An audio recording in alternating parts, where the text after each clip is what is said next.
ইয়ারফাইল্লাহুল্লাযীনা আমানু মিনকুম ওয়াল্লাযীনা উতুল ইলমা দারাজাত।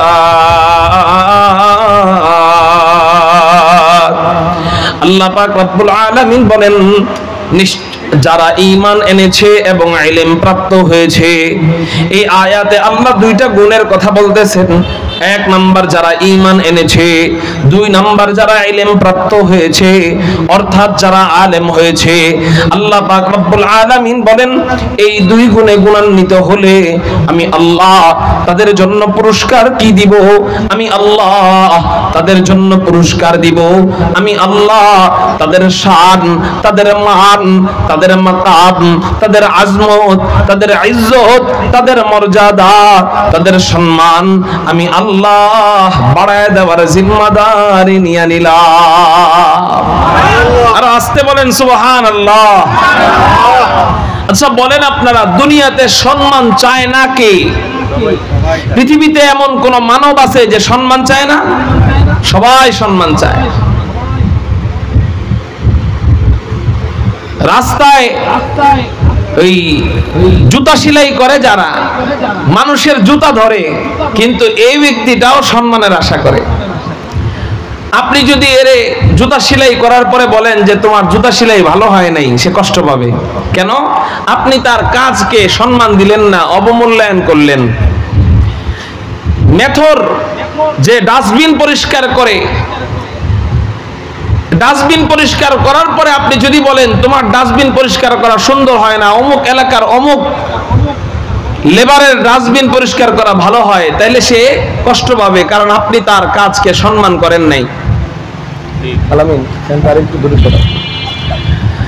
মুহতারাম হাজরিন, যদি কাজকে সম্মান করেন তাহলে সে খুশি হবে। আরে ভাই, একজন মেথর সেও সম্মান চায়। ভাই ছাত্র ভাইরা বসে গেলে সুন্দর হয়। একজন রাস্তার ঝাড়ুদার সেও সম্মান চায়, ঠিক না ভাই? ঠিক। সবাই সম্মানের আশা করে।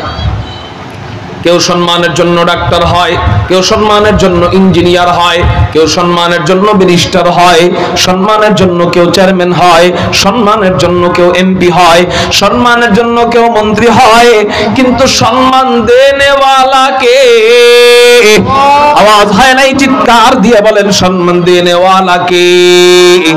আল্লাহ পাক রব্বুল আলামিন যাকে সম্মান দেয় একমাত্রই তার সম্মান চিরস্থায়ী হয়। হ্যাঁ, ডাক্তার সম্মান পায়, কিন্তু ডাক্তার নির্দিষ্ট একটা এরিয়ার মধ্যে সম্মান পায়। হসপিটালের ভিতরে সম্মান পায়, হাসপাতালের ভিতরে সম্মান পায়। হাসপাতালের বাহিরে যায়, সম্মান চলে যায়। হাসপাতালের ভিতরে আসে তো সম্মান পাওয়া শুরু হয়। ইঞ্জিনিয়ারও সম্মান পায়, কিন্তু ইঞ্জিনিয়ার যতদিন বাড়ির নকশা করে ততদিন আপনার কাছে সম্মান পাবে। বাড়ির নকশা শেষ, সম্মান পাওয়া শেষ। চেয়ারম্যানও সম্মান পায়, এমপিও সম্মান পায়, মন্ত্রীও সম্মান পায়। কেউ পায় 5 বছর, কেউ পায় 10 বছর, কেউ পায় 16 বছর, এরপরে সম্মান শেষ। ঠিক না বেটি? বলে কেন কেন কেন? আল্লাহ পাক রব্বুল আলামিনের খুশি মোতাবেক সে সম্মান তালাশ করে নাই। আল্লাহ পাক রব্বুল আলামিনের খুশি মোতাবেক সম্মান তালাশ করব কোন কোন রাস্তায়? আল্লাহ পাক রব্বুল আলামিন দুইটা রাস্তা দিয়ে দিলেন। এই দুই গুণে গুণান্বিত যে হবে, আল্লাহ পাক রব্বুল আলামিন বলেন আমি আল্লাহ নিজে সম্মান বাড়ায় দেওয়ার জিম্মাদারি নিয়ে নিলাম। সেই দুই গুণ কি? 1 নাম্বার ঈমান আনা। জোরে বলেন, 1 নাম্বার কি করা? আলহামদুলিল্লাহ, আমরা এই 1 নাম্বার গুণ সকলেই অর্জন করতে পারছি। আমরা 1 নাম্বার গুণ সকলে আনতে সক্ষম হয়েছি। আলহামদুলিল্লাহ, আমরা ঈমান আনতে সক্ষম হয়েছি। আমরা ঈমানদার মুসলমান, এই জন্য আমরা 1 নাম্বার পেয়ে গেছি। আরেকটা জিনিস দরকার, 2 নাম্বার। সেটা কি? আল্লাহ পাক রব্বুল আলামিন বলেন আলেম হও, ইলম প্রাপ্ত হও, ইলম অর্জন করো। আমি আল্লাহ ইলমের বরকতে তোমার সম্মান দুনিয়াতেও বাড়ায় দিব, আখিরাতেও বাড়ায় দিব।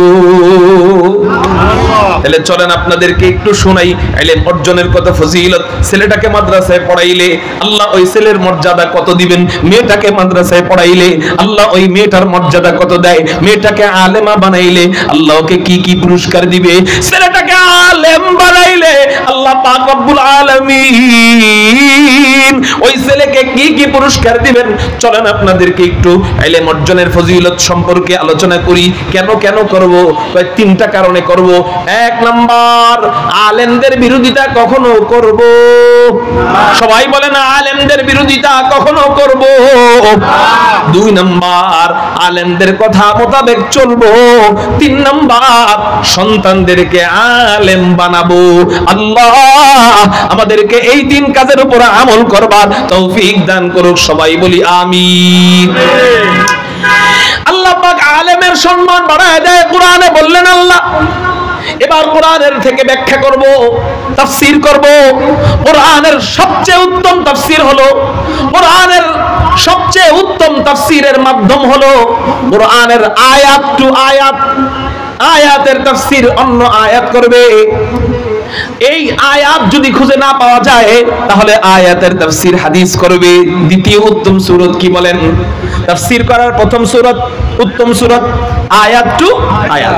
এক আয়াতের তাফসীর আরেক আয়াত করবে। যদি আয়াত খুঁজে না পাওয়া যায় তাহলে ওই আয়াতের তাফসীর হাদিসে করবে। এটা হলো দ্বিতীয় সূরত। চলেন আপনাদেরকে দ্বিতীয় সূরত দিয়ে আমি তাফসীর করি।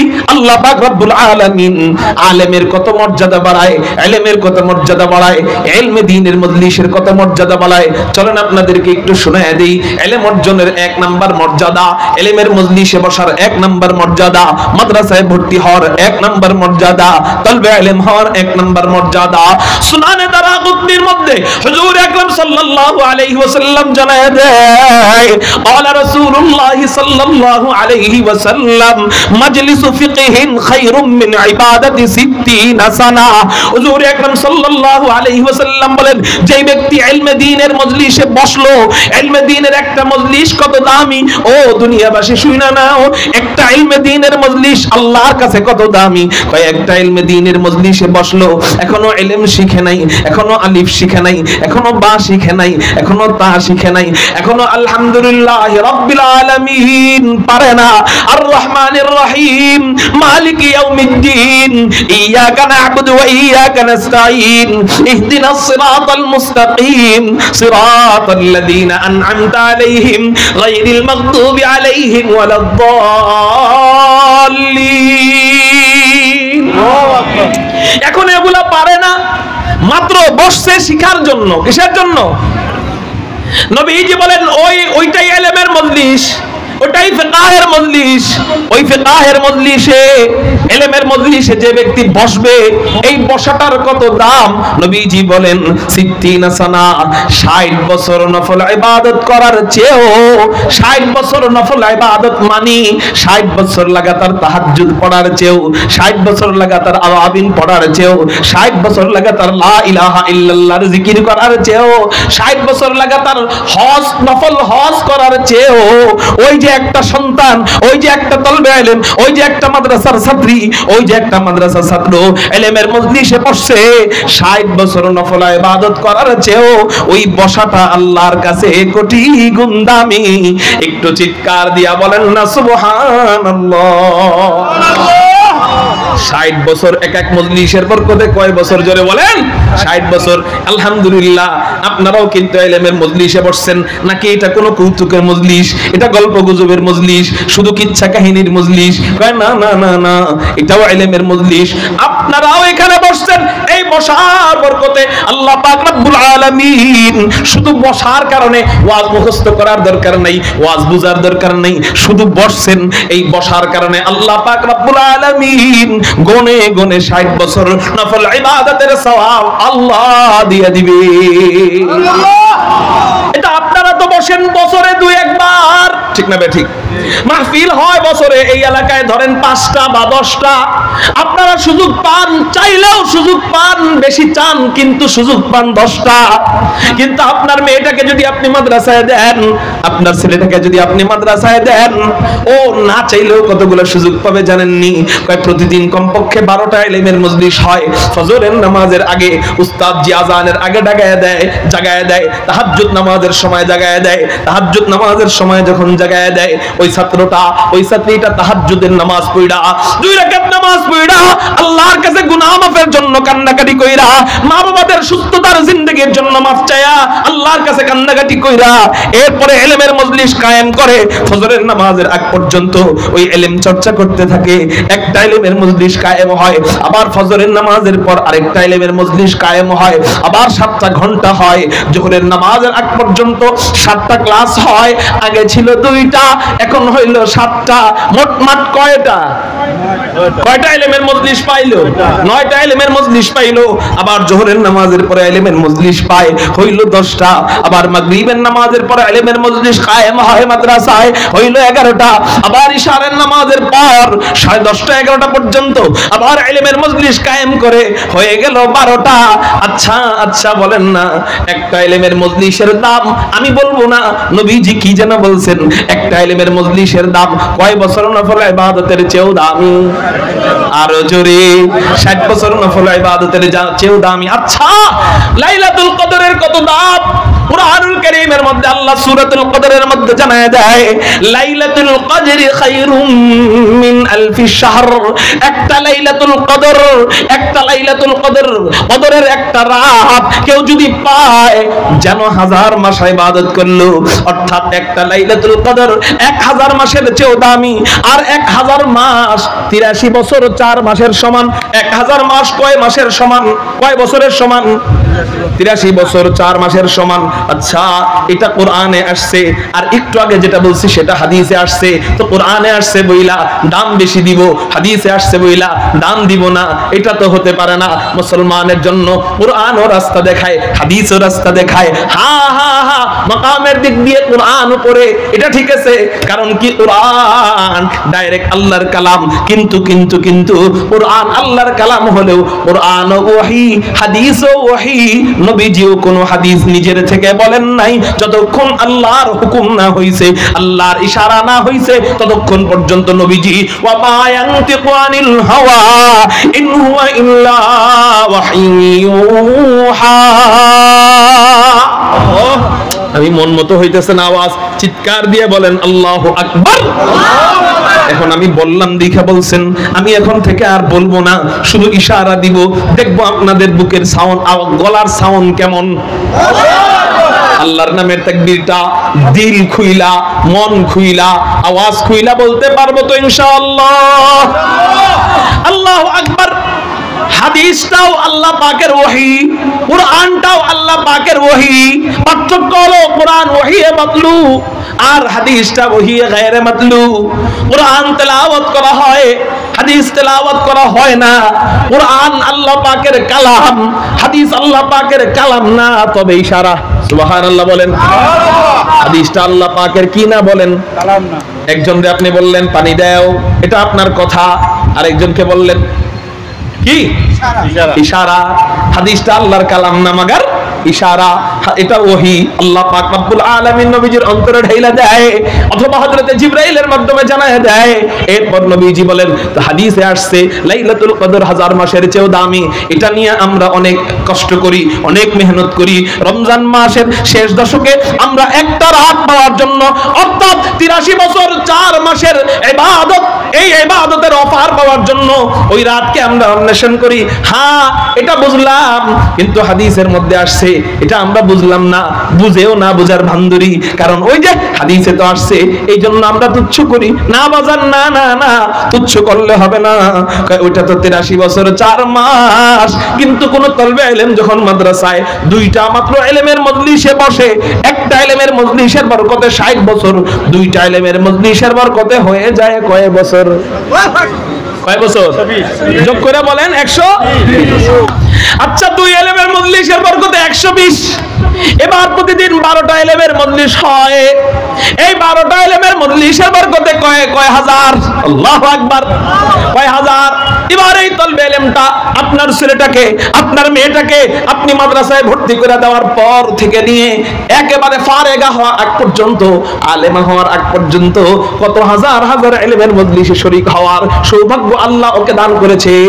এক একটা ইলমের মজলিসের বরকতে যদি 60 বছর নফল ইবাদতের সওয়াব পাওয়া যায়, তাহলে আলেম হওয়ার আগ পর্যন্ত, আলেমা হওয়ার আগ পর্যন্ত কতগুলো ইলমের মজলিসে বসছে, তাহলে বুঝেন আল্লাহ কত লক্ষ কোটি বছর নফল ইবাদতের সওয়াব দিয়ে দিবে। অনেক গার্ডিয়ানরা আমাদের কাছে আসে, আইসা বলে হযরত ও পড়া পারে না। টাকা কার পিছনে ঢাইলা মজা লাগে? যেই ছেলেটা পড়া পারে, যেই মেয়েটা পড়া পারে, ওর পিছনে টাকা ঢালতে ভালো লাগে, ঠিক না ভাই? ঠিক। কিন্তু হযরত আমার কপাল এত খারাপ, ওরে 5 বছর ধরে মাদ্রাসায় পড়াইতেছি, মাগার কিছুই পারে না।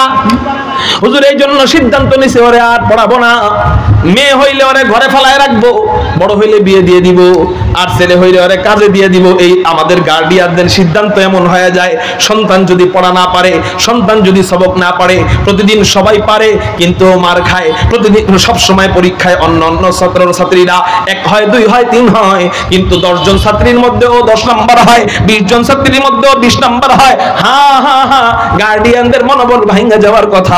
কিন্তু আমি বলবো শুনেন শুনেন শুনেন, আপনার দিলের ভিতরে ব্যথা আসছে, আপনার সন্তান পড়া পারে না, এই জন্য টাকা আর নষ্ট করব না। নবীজির এই হাদিস থেকে বোঝা যায় না না না, আপনার টাকা নষ্ট হইতেছে না। কেন নষ্ট হইতেছে না? আল্লাহ পাক রব্বুল আলামিন বৈষম্য করেন না। আল্লাহ পাক যেই ছেলেটার, যেই মেয়েটার জেহেন বেশি, যেই মেয়েটা পড়া পারে, আল্লাহ শুধু তাকেই 60 বছর নফল ইবাদতের সওয়াব দিবে। আর যেই মেয়েটা ইলমের মজলিসে বসে মাগার পড়া পারে না, উস্তাদের ঝাড়ি খায়, উস্তাদের ধমক খায়, পরীক্ষায় ফেল হয়, ওই ছাত্রীটা যদিও ফেল হইছে, আল্লাহ পাক রব্বুল আলামিন ওকে ওই মজলিসে বসার কারণে কোনো সওয়াব দিবে না। আচ্ছা, এই যে এখানে মজলিসে আসছেন, আমি আপনাদের সামনে যে কয়টা আয়াত বলবো, যে কয়টা হাদিস বলবো, বয়ানের শেষে এই কয়টা আয়াত, এই কয়টা হাদিস আপনারা শুনাইতে পারবেন আমারে? মুখস্থ থাকবে? কিন্তু এমনও তো হইতে পারে কোন আলেম শুনাই দিতে পারে। এখন এই আলেম শুনাই দিতে পারবে, এই জন্য আল্লাহ তাকে এই মজলিসে বসার কারণে 60 বছর নফল ইবাদতের সওয়াব দিয়ে দিল। কিন্তু আপনি পারেন নাই, ভুলে গেছেন, এই জন্য আল্লাহ আপনারে দিবে না সওয়াব, এই মজলিসে বসার সওয়াব দিবে না আল্লাহ। হ্যাঁ, আপনার মেয়েটাকে আপনি মাদ্রাসায় ফেলায় রাখেন, কিতাবের সাথে লাগায় রাখেন, ও পড়া পারুক চাই না পারুক, আল্লাহ পাক রব্বুল আলামিন ওকে সওয়াব দিতে দিতে দিতে দিতে কিতাবের সাথে লাগা থাকার কারণে একদিন এমন কবুল করবে, 1 নাম্বার ছাত্র ছাত্রীকে কেউ চিনবে না, মাগার ওর দ্বারা আল্লাহ দ্বীনের খেদমত দিবে। আপনি আমাদের আকাবিরদের জিন্দেগি ঘাটেন, আল্লামা আহমদ শফি রহমাতুল্লাহ আলাইহি থেকে নিয়ে আমাদের মধুপুর পীর সাহেব হুজুর পর্যন্ত বাংলাদেশে আমাদের এই রিসেন্টলি যত আকাবির ছিলেন এবং আছেন, অনেকের জীবনী ঘাইটা দেখবেন, এরা ক্লাসের 1 নাম্বার ছাত্র ছিল না। এরা ক্লাসের 1 নাম্বার কি ছিল না? আমাদের মধুপুর পীর সাহেব হুজুরের পড়ালেখার জিন্দেগি ঘাইটা দেখেন, ক্লাসের 1, 2, 3 এই সিরিয়ালের ছাত্র উনি সবসময় ছিলেন না। আল্লামা আহমদ শফি রহমাতুল্লাহ আলাইহির জিন্দেগি ঘাইটা দেখেন, ওনারা 1, 2, 3 ছিলেন না, মাগার ওনাদের সময় যারা 1, 2, 3 হেগরে আমরা চিনি না, ঠিক না? ঠিক। ওনাদের সময় যারা 1, 2, 3 পরীক্ষায় সব সময় 1, 2, 3 হয়, কে আমরা চিনি না, মাগার ওনারা কখনো 13 হইছেন, কখনো 15 হইছেন, কখনো 20 নাম্বার হইছেন, মাগার ওনাদের সামনে আমরা যায়া ছাত্রের মতো বসে থাকি, ঠিক না? ঠিক। খালি আমরা না, সারা বাংলাদেশের যত হুমরা সুমরা আছে, যত নেতা আছে, যত খেতা আছে, সব ওনাদের সামনে আসলে বিজেপিলাই হয়ে যায়, ঠিক না? ঠিক। কেন? আল্লাহ যে কার দ্বারা আসলে খেদমত নিবে এটা আপনিও বুঝবেন না, আমিও বুঝবো না। এই জন্য আল্লাহ দিল দেখেন। সাহাবায়ে কেরামের যেমন অন্তর দেখছেন, হযরতে ওমর নিয়ে আসছেন অনেক সম্পত্তি, আবু বকর নিয়ে আসছেন একটা থলে। ওমর মনে করছে আমি মনে হয় এইবার জীবনের প্রথম বিজয় লাভ করব। আল্লাহ কয় না, আমার আবু বকর উলাইকাল্লাযীনা আমতাহানাল্লাহু কুলুবাহুম লিত্তাকওয়া লাহুম মাগফিরাহ ওয়া আজরুন আযীম। আল্লাহ পাক রব্বুল আলামিন, আল্লাহ পাক রব্বুল আলামিন কে বড় আলেম এটা দেখেন না, কে কার বেশি সম্পত্তি আছে এটা দেখেন না, আল্লাহ অন্তরের অবস্থা দেখেন। হর চাখাহি বাসুল লেকিন আন্দুকে দিওয়ানা বাস, হর চাখাহি বাসুল লেকিন আন্দুকে দিওয়ানা বাস, বা মুহাম্মদ হুশে বাসু বা খুদা দিওয়ানা বাস। আপনি আপনার মেয়েকে 1 নাম্বার হওয়ার জন্য মাদ্রাসায় দেন নাই, আপনার ছেলেকে আপনি 1 নাম্বার হওয়ার জন্য মাদ্রাসায় দেন নাই, আপনি আল্লাহ পাওয়ার জন্য মাদ্রাসায় দিবেন। অতএব আপনি যখন মাদ্রাসায় দিয়ে দিবেন, ও 1 না হইলেও আপনার দিলটা দেখা, আপনার ছেলে মেয়ের দিলটাকে দেখা আল্লাহ আপনার ছেলেটাকে, আপনার মেয়েটাকে এমন কবুল করবেন, এমন কবুল করবেন, এমন কবুল করবেন, যেই তার মাধ্যমে দ্বীনের এতটা খেদমত নেবেন 1 2 3 কে কেউ চিনবে না। মাগার আপনার মেয়েটা 40 নাম্বার, ওর দ্বারা আল্লাহ সারা বাংলাদেশে তালিমি পরিবেশ কায়েম করে দিতে পারে। ঠিক না বেঠে? এই জন্য গার্ডিয়ানরা সন্তানরা পড়া না পারলে কখনো নিয়ে আসবো কার জন্য রেখে দিব? আল্লাহর জন্য। জেহেন দেওয়ার মালিককে, পড়া পারানোর মালিককে। আল্লাহ বুঝার তৌফিক দান করুক। তাহলে ইলম অর্জনের কত দাম? ইলম অর্জনের দাম নাই মানে হাদিসের নাই বললাম। ইলমের মজলিসের দাম ওই 60 বছর নফল ইবাদতের চেয়েও দামি। তাহলে ইলম অর্জনের কত দাম? চলুন এবার সামনের দিকে যাই। নবীজি আরেক হাদিসের মধ্যে বলেন, তিরমিজি শরীফের হাদিসের মধ্যে নবীজি জানায় দেয়, মান সালাকা তরিকান ইয়ালতামিসু বিহি ইলমা সাহালাল্লাহু বিহি তরিকাম মিন তুরুকিল জান্নাহ ওয়া ইন্নাল মালাইকাতা লাতাদাউ আজনিহাতাহা রিদান লিতালিবিল ইলম ওয়া ইন্না তালিবাল ইলমি লা ইয়াস্তাগফির له من في السماء والأرض حتى الحيتان في الماء وإنما العلماء هم ورثة الأنبياء وإن الأنبياء لم يورثوا دينارا ولا درهما وإنما ورثوا العلم فمن أخذ به أخذ بحظ وافر أو كما قال عليه الصلاة والسلام।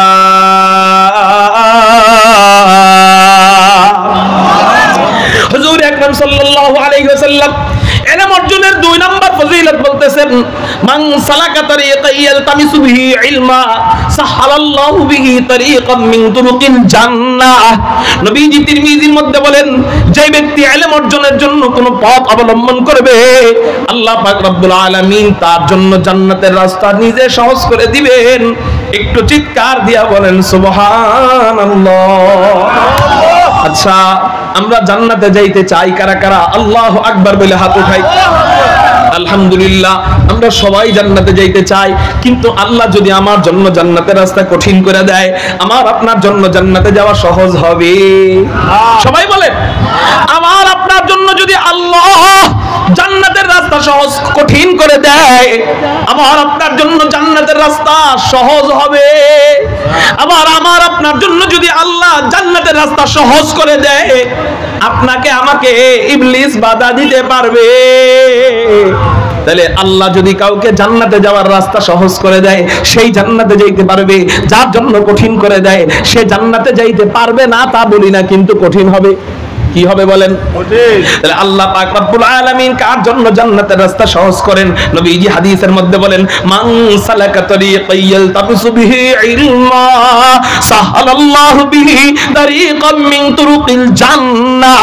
নবীজি বলেন, যে ব্যক্তি ইলম অর্জনের জন্য কোন পথ অবলম্বন করবে, যেই তলবে ইলম অর্জনের জন্য, যেই মাদ্রাসার ছাত্র, যেই মাদ্রাসার ছাত্রী ইলম অর্জনের জন্য কোন পথ অবলম্বন করবে, আল্লাহ পাক রব্বুল আলামিন তার জন্য জান্নাতের রাস্তা সহজ করে দিবেন। একটু চিৎকার দিয়া বলেন সুবহানাল্লাহ। হুজুর, এটার ব্যাখ্যা কি?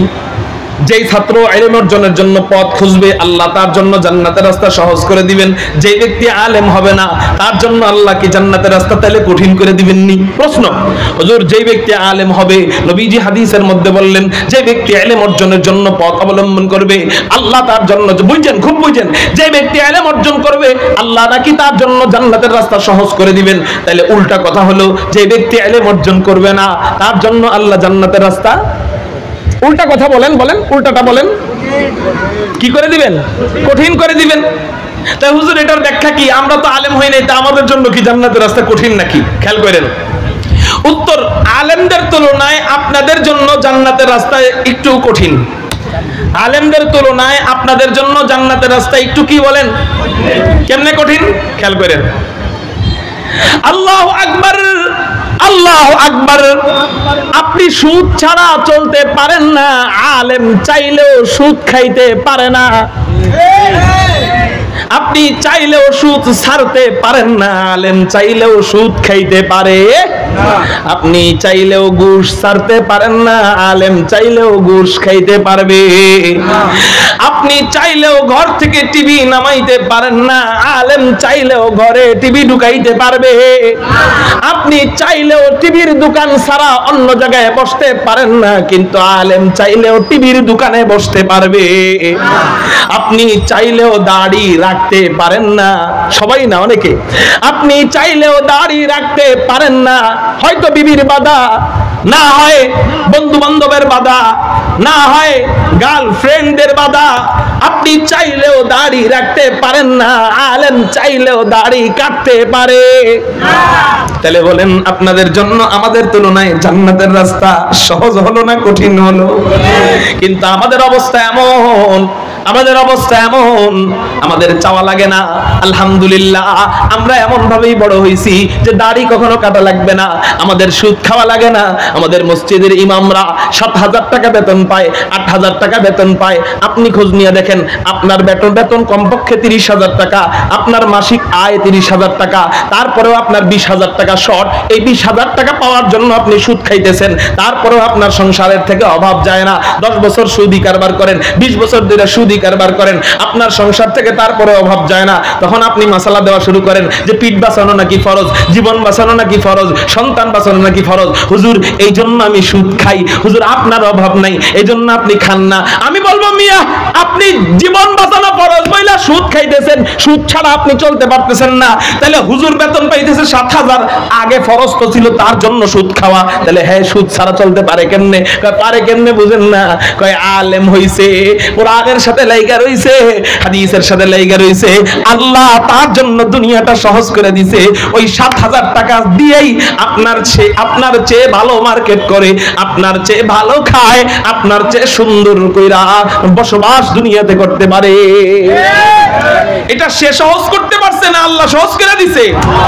তাহলে এটা কিসের বরকতে? কোরআনের বরকতে। জোরে বলেন, কিসের বরকতে? হাদিসের বরকতে, কোরআনের বরকতে। আল্লাহ লাইনটা ওইভাবে করে দিছে। মুহতারাম হাজিরিন, এইজন্য ভাই নবীজি হাদিসের মধ্যে বললেন, যে ব্যক্তি ইলম অর্জনের জন্য কোনো পথ অবলম্বন করবে, আল্লাহ তার জন্য জান্নাতের রাস্তাকে সহজ করে দিবে। এইজন্য আপনারা দেখবেন,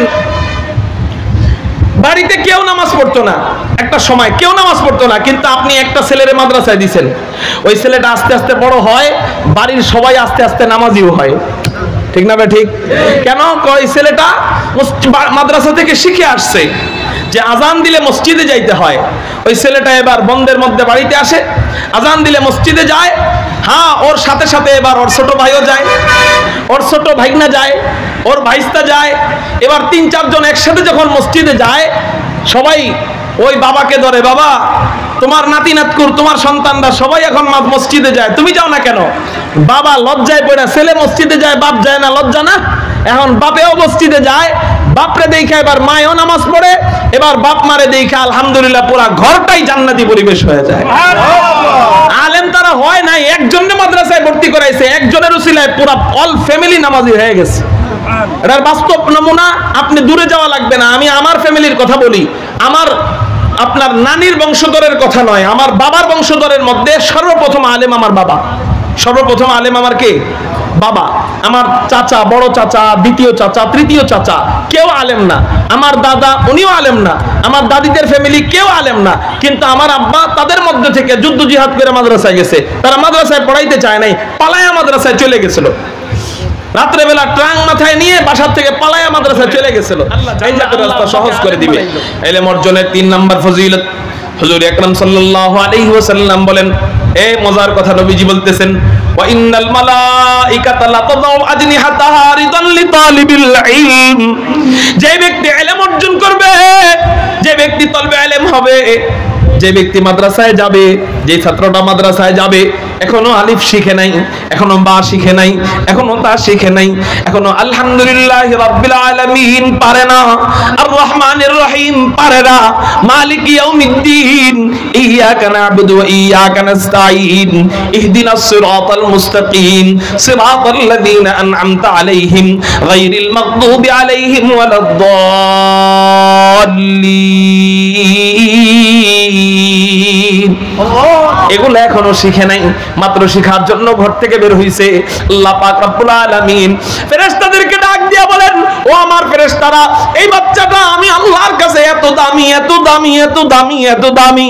এই বাচ্চাটা এখনো আলিফ শিখে নাই, এখনো বা শিখে নাই, কিন্তু শিখার জন্য মাত্র ঘর থেকে বের হইছে। এই মেয়েটা শিখার জন্য মাত্র ঘর থেকে বের হইছে। এই ছেলেটা শিখার জন্য মাত্র ঘর থেকে বের হইছে। এই ছেলেটা, এই মেয়েটা আমি আল্লাহর কাছে এত দামি। ও ফেরেশতারা, এই বাচ্চাটা যেন জমিনে না হাঁটে, ওর পায়ের নিচে তোমাদের নূরের দামি দামি পাখাগুলা বিছাইয়া দাও। ফেরেশতাদের নূরের দামি পাখা থাকে, অথচ আমরা গর্ব করি আমার বাচ্চার পায়ের নিচে লাল গালিচা থাকলে। আমার সন্তান যদি বিসিএস ক্যাডার হয়, আমার সন্তান যদি ইঞ্জিনিয়ার হয়, আমার সন্তান যদি ডাক্তার হয়, আমার সন্তান যদি ব্যারিস্টার হয়, আমার সন্তান লাল গালিচার সংবর্ধনা পায়, আমি এলাকায় এসা বুকটা ফুলায়া গর্বিত হয়ে মানুষকে বলে, এই আমারে চিনোনি? কয় কে তুমি? কয় আমার সন্তান বিসিএস ক্যাডার, আমার সন্তান লাল গালিচার সংবর্ধনা পাইছে। আপনার গর্বে বুকটা ফুলা যায়, আপনার সন্তান লাল গালিচার সংবর্ধনা পায়। ওই লাল গালিচার কি দাম? এই তো সেই লাল গালিচা, তাই না? এই তো সেই লাল গালিচা, এই যে এখানে বিছানো সেই লাল গালিচা। গুলিস্তানের হকাররা কি করে জানেননি?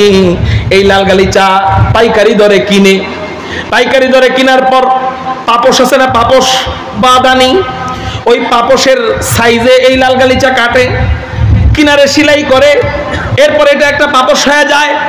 এই পাপোশটা একেবারে সর্বনিম্ন দামে বিক্রি করে। এটা কিন্তু দামি পাপোশ না, কম দামি পাপোশ বিক্রি করে। এই ভাই ছাড়লাম 30 টাকা, দেই খালন 30 টাকা, মাইকের সামনে 30 টাকা, ব্যানের সামনে 30 টাকা, আমাদের সামনে 30 টাকা। কয় টাকা? আচ্ছা আপনারা আমাকে বলেন, 30 টাকার পাপোশটা কি ধনীরা নেয় না গরিবরা নেয়? ধনীরা 30 টাকার পাপোশ নেয়। আরে মিয়া, 30 টাকা একটা বিড়ির দামই তো কমপক্ষে 50 টাকা। ওই ধনীদের একটা বিড়ির দামই তো 50 টাকা। তো ওই যে এই আপনার এই পাপোশ নেয় ওই কারা? একেবারে গরিব নিম্ন ফ্যামিলির যারা, ঠিক না ভাই ঠিক, নিম্নবিত্ত ফ্যামিলির যারা, ওনারা। আচ্ছা এই লাল গালিচা, এই লাল গালিচার উপর দিয়ে আপনার সন্তান হাইটা গেছে, এই জন্য আপনি গর্বিত। আমি বলবো এই লাল গালিচার কি দাম? এই লাল গালিচার দাম হলো, এই লাল গালিচা ফকিন্নির পাপোশ। আরো আস্তে কোন, ঠিক না বেঠি? এই লাল গালিচা কার পাপোশ?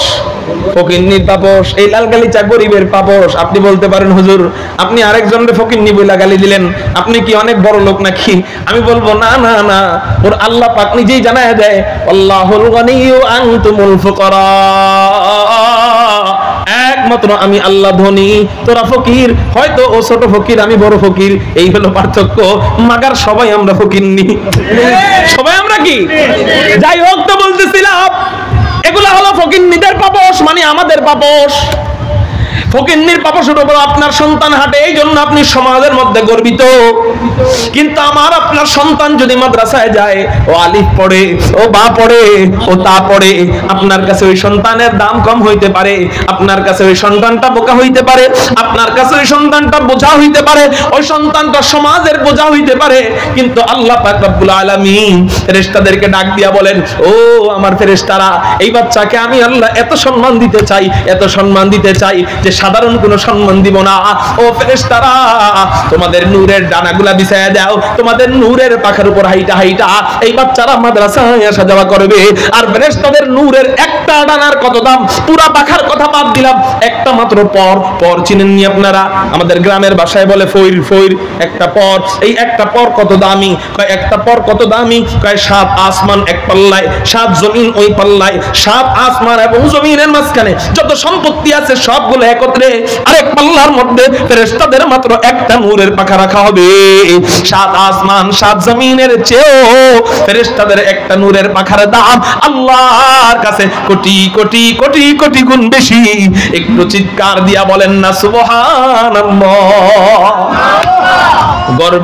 গর্বিত বাবা তো সে, গর্বিতা মা তো সে, যার সন্তানটা ফেরেশতাদের নূরের পাখার উপর দিয়ে হাঁটে। ঠিক না বেঠিক? ইলম অর্জনের 3 নাম্বার ফজিলত বললাম, আরো দামি ফজিলত নবীজি বলতেছেন। ইলম অর্জনের 4 নাম্বার ফজিলত আপনাদেরকে কষ্ট হইতেছে না বলেন? এগুলা জানার দরকার আছে না নাই? কেন সন্তানটাকে মাদ্রাসায় পড়াবো? আমাদের অবস্থা এমন, সন্তানটাকে আমরা মাদ্রাসা আর স্কুল একসাথে মিলাই। আমার মাদ্রাসার এক ছাত্রী, এই ছাত্রীটার ব্রেন খুব ভালো ছিল। এই সত্য ঘটনা বলতেছি। এই বছর এই ছাত্রীটা আসতেছে না, হঠাৎ করে আমি খবর নিলাম ভালো ছাত্রী আসে না কেন। খবর পাইলাম ওর চাচা ওকে একটা ইংরেজি বই খুলে রিডিং ধরছে। ও রিডিং পারছে মোটামুটি, কিন্তু তর্জমা করতে পারে নাই, অর্থ করতে পারে নাই। এই জন্য এই মাদ্রাসার ছাত্রীটা সরহেবে কায়া জামাতের ছাত্রী, এই ছাত্রীটা ইংরেজি রিডিং পারে নাই বলে স্কুলে দিয়ে দিছে। কই দিয়ে দিছে? স্কুলে দিয়ে দিছে। আচ্ছা, মাদ্রাসা আর স্কুলে একসাথে মিলাইলে চলবো? স্কুলের সব পড়া মাদ্রাসায় মানে চাইলে আমরা পাবো? কারণ 2 নৌকায় একত্রে পাড়া দেওয়া যায়। মাদ্রাসা স্কুলের শিক্ষা যতটুক দরকার এতটুকু আমরা শিখাই। ও যেন দেখা বুঝতে পারে এটা এ, ও যেন দেখা বুঝতে পারে এটা বি। একটা রিডিং পড়ার একটা শব্দ ও যেন দেখা বুঝতে পারে, এতটুকু আমরা শিখাই। কারণ অতটুকু প্রয়োজন, সমাজে চলতে গেলে এতটুকু প্রয়োজন। ও যেন যোগ কোনটা বিয়োগ কোনটা এটা বুঝতে পারে, ও যেন ভাগ কোনটা এটা বুঝতে পারে, ও যেন বীজগণিত কোনটা এটা বুঝতে পারে, ও যেন ইংরেজির মধ্যে লসাগু কোনটা এটা বুঝতে, অঙ্কের মধ্যে লসাগু কোনটা এটা বুঝতে পারে, ইত্যাদি ইত্যাদি বিষয় যতটুকু না হলেই নয় অতটুকু আমরা শিখাই দেই। কিন্তু আমরা তো প্লেন কেমনে বানাই এটা শিখাবো না, আমরা তো ওই বিল্ডিং এর নকশা কেমনে বানাই এটা শিখাবো না। কারণ আমরা তো দুনিয়া নিয়ে নাচি না। আমরা তো সন্তানদেরকে মাদ্রাসায় ভর্তি করি আখিরাতকে পাওয়ার জন্য। উচিত তো ছিল কোরআন ধরা। কোরআন ধরার পরে ওই বাচ্চাটা যদি কোরআন পারতো তাইলে খুশি হওয়ার কথা ছিল। কোরআন না পারলে আরেক মাদ্রাসায় দিয়ে দিতেন, তাইলে খুশি হইতাম। যে কোরআন পারে নাই বললে আরেক মাদ্রাসায় দিয়ে দিলেন, কিন্তু মাদ্রাসায় দিলেন ইংরেজি পারে নাই দীক্ষা ওরে দিয়ে দিলেন কোথায়? স্কুলে। বাবারে, দুইটার সাথে মিলাইলে চলবে না। কারণ ইংরেজি খোর যারা ইংরেজি শিখে এদের পায়ের নিচে ফেরেশতার নূরের পাখা তো দূরে থাক, শয়তানের পাখা এদের পায়ের নিচে দিবে না। মুহতারাম হাজিরিন, কিন্তু আল্লাহ পাক রব্বুল আলামিন একজন মাদ্রাসার তালবে ইলমের এত দাম দিছে, বলে দুনিয়ার আল্লাহর যত সৃষ্টি আছে সমস্ত সৃষ্টির মধ্যে 2 নাম্বার দামি সৃষ্টি, 1 নাম্বার দামি সৃষ্টি হলো আশরাফুল মাখলুকাত মানুষ, 2 নাম্বার দামি সৃষ্টি হলো ফেরেশতারা, 2 নাম্বার দামি সৃষ্টি এই দামি সৃষ্টির এই ফেরেশতাদের নূরের পাখা আপনার আমার সন্তানের পায়ের নিচে থাকবে। এর চেয়ে বড় সম্মানী আর কে হতে পারে? 4 নাম্বার ফজিলত নবীজি বলেন, ওয়া ইন্না তালিবাল ইলমি লা ইস্তাগফিরু লাহু মান ফিস সামাই ওয়াল আরদ হাত্তা আল হাইতানু ফিল মা ওয়া ইন্নামাল উলামা হুম ওয়ারাসাতুল আমবিয়া ওয়া ইন্নাল আমবিয়া লাম ইওয়ারিসু দিনারা ওয়ালা দিরহামা ওয়া ইন্নামা ওয়ারাসুল ইলম ফামান আখাযা বিহি আখাযা বিহাযিন ওয়াফির। নবীজি বলেন, এ দুনিয়ার মানুষ শুনে রাখো, কোন সন্তানকে যদি মাদ্রাসায় দাও, ওই সন্তান যদি তলবে ইলম হয়, ওই সন্তান যদি আলেম হয়, ওই সন্তান যদি আলিফ শিখতে যায়, বা শিখতে যায়, তা শিখতে চায়, এই বাচ্চাটা এই বাচ্চাটা আল্লাহর কাছে এত দামি এত দামি এত দামি যে এই বাচ্চার জন্য আসমানের সমস্ত বাসিন্দা, জমিনের সমস্ত বাসিন্দা, আসমানের যত মাখলুক আছে সব মাখলুকরা মিলে, জমিনের যত মাখলুক আছে সমস্ত মাখলুকরা মিলে একত্রিত হয়ে আল্লাহর কাছে ওই বাচ্চার জন্য, ওই তলবে ইলমের জন্য ক্ষমা চাইতে থাকে। একটু চিৎকার দিয়া বলেন সুবহানাল্লাহ। কার জন্য ক্ষমা চায়? বুঝেন নাই? কার জন্য ক্ষমা চায়? মাদ্রাসা ছাত্রছাত্রীর জন্য। জোরে বলেন, কার জন্য? এটা আমার কথা না, তো উলামায়ে কেরাম আছে। আমি যদি ভুল তরজমা করে থাকি তাহলে ওনাদেরকে জিজ্ঞাসা করে নিন। তিরমিজি শরীফের হাদিস, ওয়া ইন্না তালিবাল ইলমি লা ইস্তাগফিরু লাহু মান ফিস সামাই ওয়াল আরদ।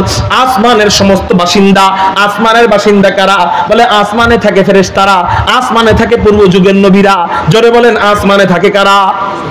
হযরত আকা নামদার তাজদার মদিনা সরকারে দো জাহাঁ আহমদ মুজতবা মুহাম্মদুর রাসূলুল্লাহ সাল্লাল্লাহু আলাইহি ওয়াসাল্লাম যখন মিরাজের রজনীতে আল্লাহর কাছে গমন করেন, আল্লাহর কাছে যান, তখন বিভিন্ন নবীদের সাথে এক এক আসমানে দেখা হইছে। কোন আসমানে হযরত ইব্রাহিমের সাথে সাক্ষাৎ, কোন আসমানে হযরত ঈসার সাথে সাক্ষাৎ, কোন আসমানে হযরত ইসমাঈলের সাথে সাক্ষাৎ, কোন আসমানে হযরত মূসার সাথে সাক্ষাৎ। তাহলে আসমানবাসী কারা? কয় নবীরা।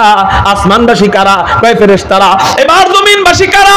কয় জমিনবাসী হলো গর্তের পিপিলিকা থেকে নিয়ে নদীর মাছ পর্যন্ত যত মাখলুক আছে। নবীজি বলেন হাত্তাল হাইতানু ফিল মা, নদীর মাছেরাও, গভীর সমুদ্রের মাছেরাও আল্লাহর কাছে একটা মাদ্রাসার ছাত্র ছাত্রীর জন্য ক্ষমা চাইতে থাকে। একটু চিৎকার দিয়া বলেন সুবহানাল্লাহ। কয় হুজুর এতগুলা মাখলুক ক্ষমা চাইলে কি হবে? উত্তর, এতগুলা মাখলুক ক্ষমা চাইলে কি হবে এটা একটু পরে বলি। আগে বলি, একটা নাপাক প্রাণী দোয়া চাইছিল, দোয়া করছিল। একটা নাপাক প্রাণী আল্লাহর কাছে এক মহিলার জন্য ক্ষমা চাইছিল। তখন কি হয়েছিল চলেন আপনাদেরকে শোনায় দেই এই ঘটনাটা। বুখারী শরীফের হাদিস। এক বেশ্যা মহিলা, পতিতালয়ের নারী, ভালো না খারাপ? পতিতালয়ের নারী ভালো না খারাপ? এই বেশ্যা মহিলা জীবনে আল্লাহকে আল্লাহ বলে ডাক দেয় নাই, জীবনে কখনো লা ইলাহা ইল্লাল্লাহ জিকির করে নাই, কিন্তু ঈমান আনছিল। জীবনে কোনো নফল ইবাদত, ফরজ ইবাদত, ওয়াজিব ইবাদত, সুন্নত ইবাদত কখনোই কিছু করে নাই। এক কথায় শুধু নামকে ওয়াস্তে একজন মুসলিম ছিল। বনি ইসরাইলের জামানায় যারা ছিল এদের নাম যদিও মুসলিম না, কিন্তু বাস্তবে আব্বাজান আদম থেকে নিয়ে এই পর্যন্ত যারাই আল্লাহকে বিশ্বাস করছে এরা শাব্দিকভাবে হোক আর অর্থের দিক দিয়ে হোক এরা মুসলমান। এরা কি? কিন্তু ধর্মের নাম হয়তো ইসলাম ছিল না, ধর্মের নাম কখনো কখনো ইহুদি ছিল, কখনো কখনো খ্রিস্টান ছিল, আবার কখনো কখনো এই শেষে ইসলাম হয়েছে। কিন্তু খ্রিস্টান ধর্ম যখন সত্য ছিল ওরাও তখন কি ছিল? অর্থের দিক দিয়ে কি ছিল? মুসলমান ছিল। আল্লাহু আকবার। হযরত মুসা আলাইহিস সালাম মুসলমান ছিল না মুসলিম ছিল? মুসলমান। হযরত ইব্রাহিম মুসলমান ছিল না মুসলিম ছিল? মুসলমানদের জাতির পিতা কে? মুজিবুর রহমান। হ্যাঁ, যারা মানুষকে নিজেদের বাবাকে জাতির পিতা বানাইতে চায়, ইব্রাহিমকে বাদ দিয়ে নিজের বাপকে যে জাতির পিতা বানায় দেয়, ওদের বাচ্চারা এই বাপকে জুতার পিতা বানায় দেয়। ঠিক না বে ঠিক? যেখানে মূর্তি পায় ওখানে জুতা মারে। আর একটু বাড়ায় যদি বলি আপনাদের খারাপ লাগতে পারে, মুতের পিতা বানায়। কিসের পিতা বানাইছে? যেখানে মূর্তি পাইছে ওখানে শিশু করে। জিহ্বা বের করে তৃষ্ণার যন্ত্রণায় ছটফট করতেছে। ওই মহিলার মায়া লাগা গেল। ওই মহিলা নিজের মোজা খুইলা কুয়ার থেকে পানি উঠাইয়া ওই কুকুরকে পানি পান করাইলো। এই কুকুরকে পানি পান করানোর কারণে কুকুরটা আল্লাহর কাছে দোয়া করা আরম্ভ করলো। নাপাক প্রাণী কুকুর। কুকুর কত নাপাক! কয় মানুষের পেশাব বা পায়খানা কারো গায়ের মধ্যে লাগলে কয়বার ধৌত করলে হয়ে যায়? 3 বার। জোরে বলেন কয়বার? কারো পেশাব অথবা পায়খানা কারো গায়ে লাগলে কয়বার ধৌত করবে? 3 বার হয়ে যাবে। আল্লাহু আকবার। কিন্তু কুকুর এত নাপাক প্রাণী, এত নাপাক প্রাণী, এত নাপাক প্রাণী, পেশাব দূরে থাক, পায়খানা দূরে থাক, কুকুরের মুখের লালা যদি কারো গায়ের মধ্যে লাগে 1 বার 2 বার 3 বার ধৌত করলে চলবে না, কমপক্ষে 7 বার ধৌত করতে হবে। এত নাপাক প্রাণী কুকুর আল্লাহর কাছে দোয়া করলো, আল্লাহ এই মহিলা আমাকে পানি পান করাইলো। ও মালিক, আমি জানি আমি নাপাক। ও মালিক, আমি জানি আমি অনেক তুচ্ছ। ও মালিক, আমি জানি আমি অনেক নগণ্য, কিন্তু মালিক আমি তো তোমার মাখলুক। আল্লাহ তুমি তো আমার খালেক। আল্লাহ আমি তোমার কাছে দোয়া করতেছি, মালিক এই নারীকে তুমি মাফ করে দাও, এই নারীকে তুমি জান্নাতের আলা মাকাম দিয়ে দাও। আল্লাহ পাক রব্বুল আলামিন একটা নাপাক প্রাণী কুকুরের দোয়া এমন ভাবে কবুল করছেন যে কুকুর দোয়া করছে একটা, আল্লাহ কবুল করছে কয়েকটা। কুকুর শুধু দোয়া করছে আল্লাহ তুমি ওরে মাফ করে দাও, আল্লাহ পাক রব্বুল আলামিন দোয়া কবুল করছেন কতগুলা? আল্লাহ শুধু মাফ করেই নাই, মাফও করে দিবেন, জামানার ওলি বানায়া কবরে নিছেন, এবং আল্লাহ জামানার ওলিদের সাথে জান্নাতের আলা মাকাম, উঁচু মাকামের জান্নাত তাকে দিবেন। 4 নাম্বার এই ঘটনা আল্লাহ হযরত জিবরাইলকে জানাইছেন। 5 নাম্বার এই ঘটনা আল্লাহ জিবরাইলের মাধ্যমে নবীজির কান পর্যন্ত পৌঁছাইছেন। করছেন। 6 নাম্বার, নবীজির কান পর্যন্ত পৌঁছে ক্ষান্ত হয় নাই। এই ঘটনা শুনে নবীজি খুশি হয়েছেন। 7 নাম্বার, নবীজি শুধু খুশি হয়া ক্ষান্ত হয় নাই, এই ঘটনা সাহাবায়ে কেরামদের সামনে বয়ান করছেন। 8 নাম্বার, শুধু বয়ান করে ক্ষান্ত হয় নাই, সাহাবায়ে কেরাম এই হাদিসটা লিপিবদ্ধ করে রাখছেন। 9 নাম্বার, শুধু লিপিবদ্ধ করে ক্ষান্ত হয় নাই। আল্লাহু আকবার, আল্লাহু আকবার। নবীজির হাদিসের যত কিতাব আছে সব কিতাবের মধ্যে সবচেয়ে দামি কিতাবের নাম বুখারী শরীফ। এই বুখারী শরীফের মধ্যে আল্লাহ এই মহিলার ঘটনা কিয়ামত পর্যন্ত বান্দা বান্দির শিক্ষার জন্য আল্লাহ সংরক্ষণ হেফাজত কইরা দিয়েছে। কুকুর দোয়া করছে কয়টা? আল্লাহ কবুল করছে 9-10টা। সুবহানাল্লাহ বলেন। মুহতারাম হাজিরিন, একটা নাপাক প্রাণী কুকুরের দোয়ার বরকতে যদি আল্লাহ একটা পতিতালয়কে maaf করে দিতে পারে, একটা নাপাক প্রাণী কুকুরের দোয়ার বরকতে যদি আল্লাহ এক বেশ্যাকে maaf করে দিতে পারে, আপনার আমার সন্তান যদি মাদ্রাসায় পড়ে, আপনার আমার সন্তান, আপনার আমার মেয়েটা যদি মাদ্রাসায় পড়ে, এই মেয়েটার জন্য একটা কুকুর না দুনিয়ার সব প্রাণী, দুনিয়ার আসমানের, বলেন আসমানের সব প্রাণী, জমিনের সব প্রাণী আল্লাহর কাছে দোয়া করে, আল্লাহ তুমি এই বাচ্চাটাকে maaf করে দাও। আল্লাহ, আচ্ছা মাদ্রাসা ছাত্ররা যাইতেছে, এদের মাগরিবের সময় উপস্থিত থাকতে হয়, এই জন্য আপনারা যাইতেছেন কেন?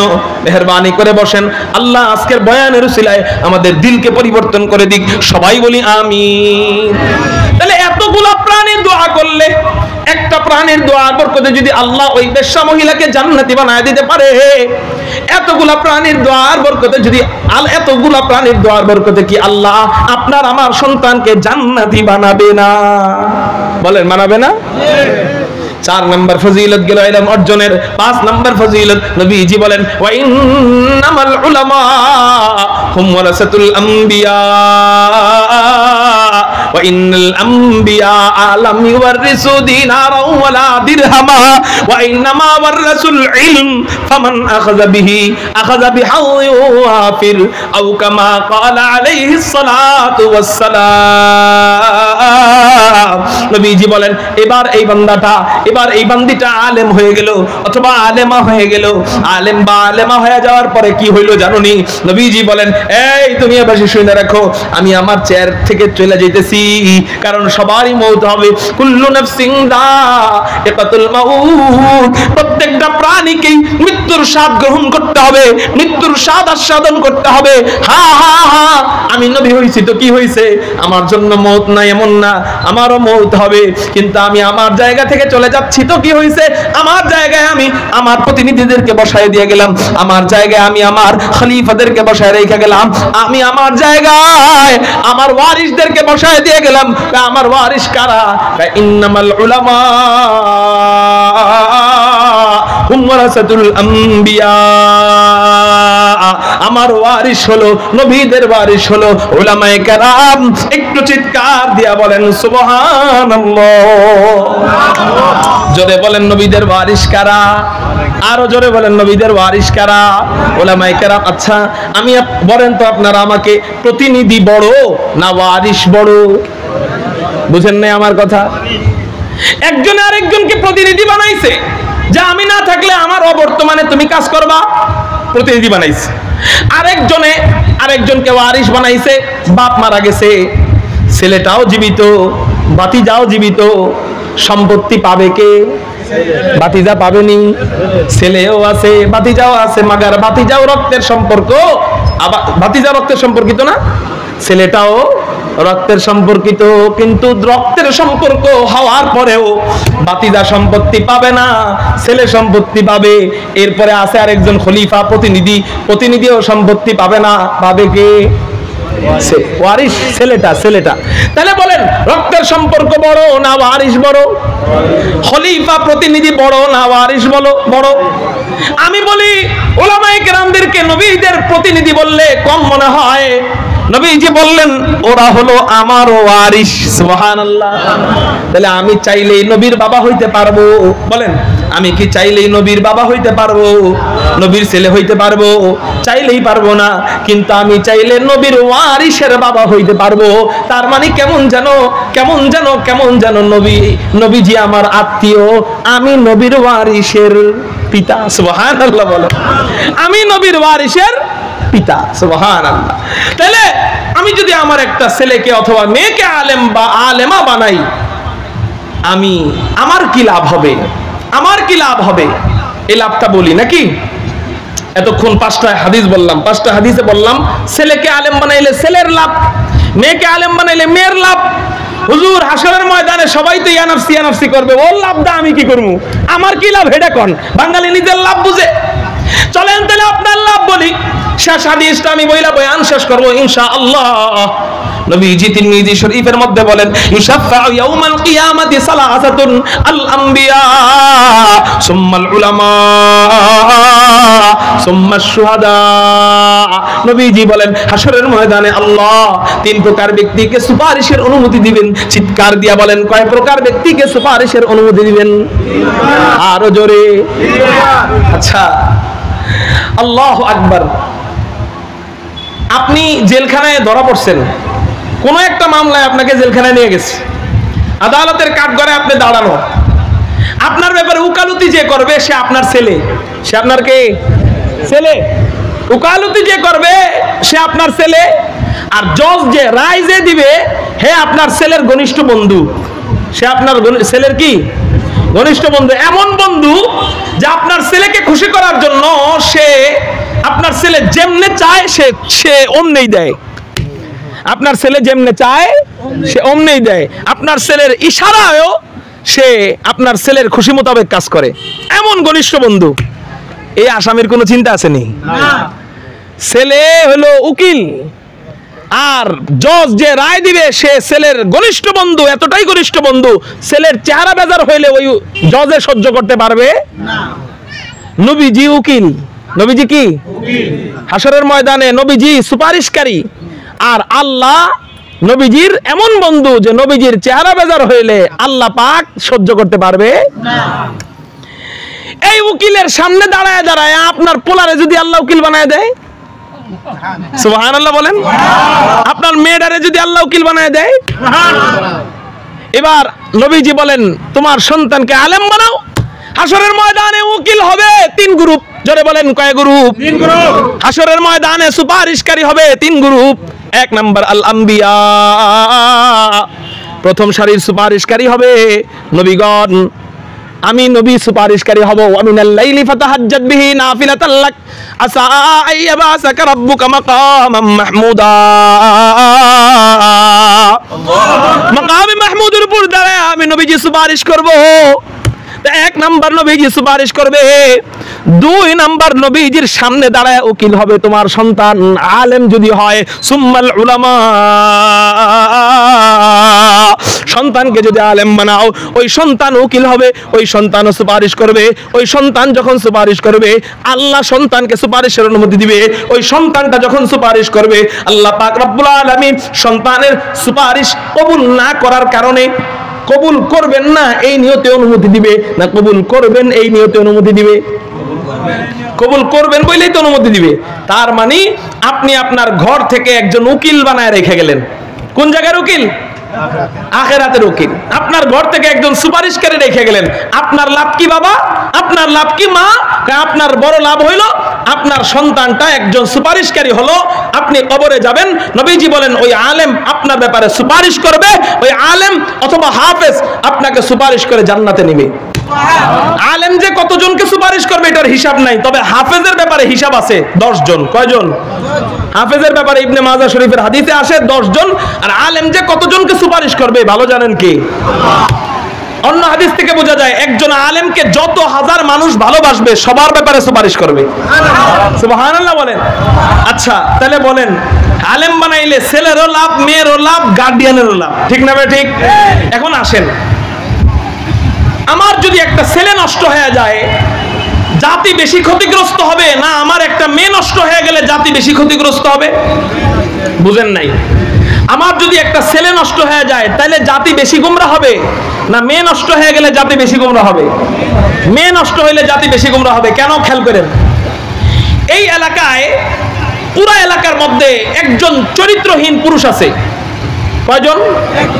আবার একজন চরিত্রহীন নারী আছে। কথার কথা, এই পুরো এলাকায় একজন চরিত্রহীন পুরুষ যদি থাকে তাহলে নারীদের এত ভয় নাই কেন? চরিত্রহীন পুরুষ হাফ প্যান্ট পইরা এলাকার ওই মাথার থেকে ওই মাথা পর্যন্ত প্রতিদিন যদি 100 বার ঘুরে, কয়শো বার, ওর দিকে কয়জন নারী ঝুঁকে পড়বে, ওর প্রতি কয়জন নারী দুর্বল হবে বলেন? আমার মনে হয় একজনও না। কারণ ছোট্ট সময়ের থেকে নিয়ে একজন পুরুষ একটা প্রেম করার লেগে 25-30 বছর পর্যন্ত এলাকায় ঘুরে, মাগার একটা প্রেমিকা পায় না। ঠিক না ঠিক? কত যে ঘুরলো সুইটির বাড়ির আশেপাশে, কত যে ঘুরলো বিউটির বাড়ির আশেপাশে, মাগার প্রেম করার জন্য একজন পায় না। ছেলে চরিত্রহীন কিন্তু একজনও পাইতেছে না। ছেলে খারাপ মাগার মেয়ে পায় না। কিন্তু একটা মেয়ে যদি চরিত্রহীন হয়, হাফ প্যান্ট পরে এলাকার এই সাইড থেকে ওই মাথা পর্যন্ত একটা চক্কর দিবে দিনে একবার, কয়বার?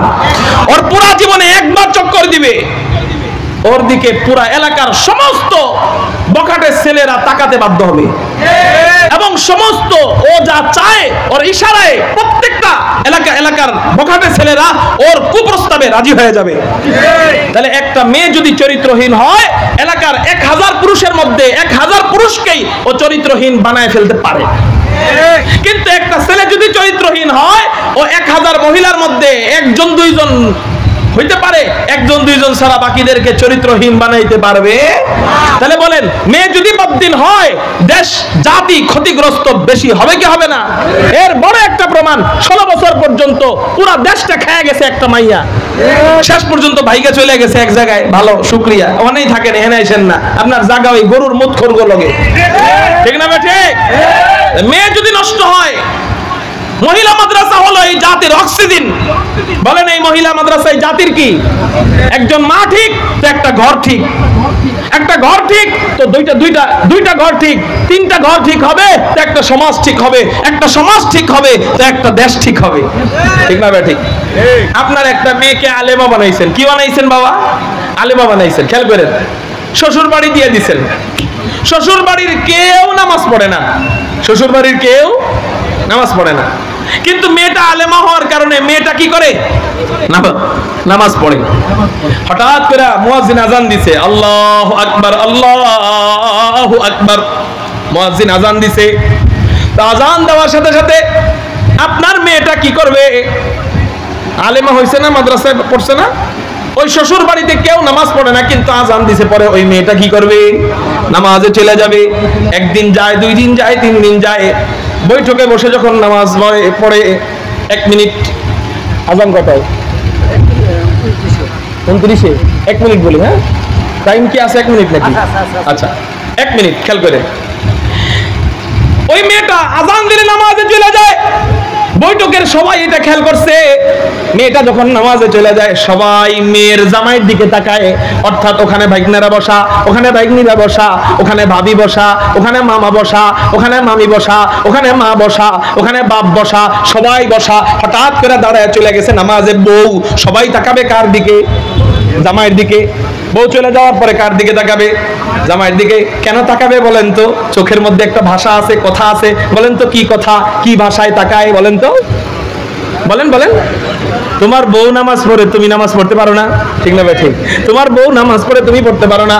এবার 1 দিন যায়, 2 দিন যায়, বউটা কলার দইরা জামাইরে ভিতরে নেয়, দরজাটা লাগায়, উন্নাটা খুইলা কোমরের মধ্যে বাইন্দা কয়, তোমার ভাত আমি আর খাবো না। তাই কি হইছে? এই যে আমি একা নামাজে চলে আসি, তুমি নামাজে মসজিদে যাও না, সবাই আমার দিকে এইভাবে তাকায়, তোমার দিকে এইভাবে তাকায়, তোমার না লজ্জা না থাকতে পারে? আমি তো মাদ্রাসায় পড়ছি, আমার লজ্জা করে না যে আমি নামাজ পড়ি, আমার জামাই নামাজ পড়ে না? আজকে থেকে যদি তুমি মসজিদে না যাও, তোমার ভাত আমি আর খাম না। বেটার মাথা গরম হয়ে গেছে। যখন কইছে ভাত খামো না, তোমারে ভালোবাসবো না, মেয়েটা ওই পুরুষের সাইজ বানায় ফেলাইছে। পুরুষ যতই বাহাদুর হোক, যতই দারোগা হোক, যতই এসপিডিসি হোক, বউর কাছে হেরা বিলাই। যদি খালি কয় তোমার ভাত আমি রানবো না, শেষ। তারপর ওই জামাইটাও আস্তে আস্তে নামাজি হয়ে যায়। এবার জামাইও নামাজ পড়ে, বউ নামাজ পড়ে, 2 জনের বরকতে আলহামদুলিল্লাহ। এবার 2 জনে উঠে যায়। 2 জনে যখন ওঠে, তখন সবাই বুড়া মা আর বুড়া বাপের দিক তাকায়, অর্থাৎ মেয়ের শ্বশুর শাশুড়ির দিকে তাকায়। কেন? তোমার পোলা আর পোলার বউ নামাজ পড়ে, তোমাকে এক পাও গেছে কবরে, তোমরা বুড়ো হয়ে গেছো, তোমরা নামাজ পড়বো আর কবে? ঠিক না ভাই? ঠিক। আস্তে আস্তে এই বুড়া বুড়িও নামাজ শুরু করে দেয়। এই বুড়া বুড়ি যখন নামাজ পড়ে, আস্তে আস্তে পুরো বাড়িটা নামাজের পরিবেশ কায়েম হয়ে যায়। ঠিক না ভাই? ঠিক। এজন্য একটা মেয়ে ঠিক তো সব ঠিক। আচ্ছা ছেলেটাকে ডাক্তার বানান, ডক্টর বানান, ব্যারিস্টার বানান, ইঞ্জিনিয়ার বানান, কেন? কামাই খাওয়ার জন্য। মেয়ের কামাই খাওয়ার কারো আশা আসেনি? মেয়ের কামাই খাওয়ার আশা আছে? মেয়েটাকে এমএ পাস করানোর নিয়তি 80%, 90% মা বাবাদের নিয়ত যে মেয়েটার এমএ পাস করাবো এই জন্য যে ভালো এক জায়গায় বিয়ে দিয়ে দিন, ঠিক না ভাই? ঠিক। তো বিয়ে দেওয়ার জন্যই যদি পড়ান, আমি বলি তাহলে এমন শিক্ষাই শিখান যেই শিক্ষায় দুনিয়ায়ও লাভ, আখিরাতেও। এবার শেষে একটা গোপন সূত্র আপনাদেরকে বইলা দেই, গোপন খবর আপনাদেরকে বইলা দেই। বাংলাদেশে 98% ছেলেরা কলেজের মেয়ে বিয়ে করতে চায় না, মাদ্রাসার মেয়ে বিয়ে করতে চায়। কেন? এরা জানে যে ওই যে কি কলেজ, ঢাকার ইডেন কলেজ না কি জানি নাম, হ্যাঁ, ওই কলেজের টয়লেটের পিছনে একদিন ঘোরা দিবেন, ঘোরা দেওয়ার পরে বড় বড় এক এক জিনিস পাওয়া যায়। এটা আমি শুনছি কিন্তু আমি মুখে বলতে পারবো না। ওই টয়লেটের পিছনে এগুলো পাওয়া যায়, বেলুন পাওয়া যায়, আরো অনেক কিছু পাওয়া যায়। নাউজুবিল্লাহ। এগুলো বিশ্বাস না হলে আপনারা অনেক ছাত্রছাত্রীদের খোঁজ নিয়ে দেখেন। ওগুলা ছাত্ররা ব্যবহার করে না, ছেলেকে ব্যবহারের জিনিস এগুলা মেয়েরা ব্যবহার করে। আর জানে যে ওই জায়গায় গেলে ঠিক থাকে না, এই জন্য সারা জীবন যাই করছে ওই 25 বছর বয়সে যায় তখন খুঁজে মহিলা মাদ্রাসার ছাত্রী। মুহতারাম হাজিরিন, এই জন্য মা বোনদেরকে আমি আলেমা বানাবো, একটা ভালো ফ্যামিলির সাথে বিয়ে হবে, আর ওই মাটা পরবর্তীতে হাসরের ময়দানে গেলে অল ফ্যামিলির ব্যাপারে সুপারিশের অনুমতি পাবে। এজন্য মেয়েদেরকে মাদ্রাসায় পড়াবো। কারা কারা আল্লাহু আকবার বলে হাত উঠান। পড়াবো তো ইনশাআল্লাহ। আল্লাহ আমাদেরকে যে কয়টা কথা বললাম বুঝবার, আমল করবার তৌফিক দান করুক। আমিন। ওয়া আখির দাওয়ানা আলহামদুলিল্লাহ। আসসালামু আলাইকুম ওয়া রাহমাতুল্লাহি ওয়া বারাকাতুহু।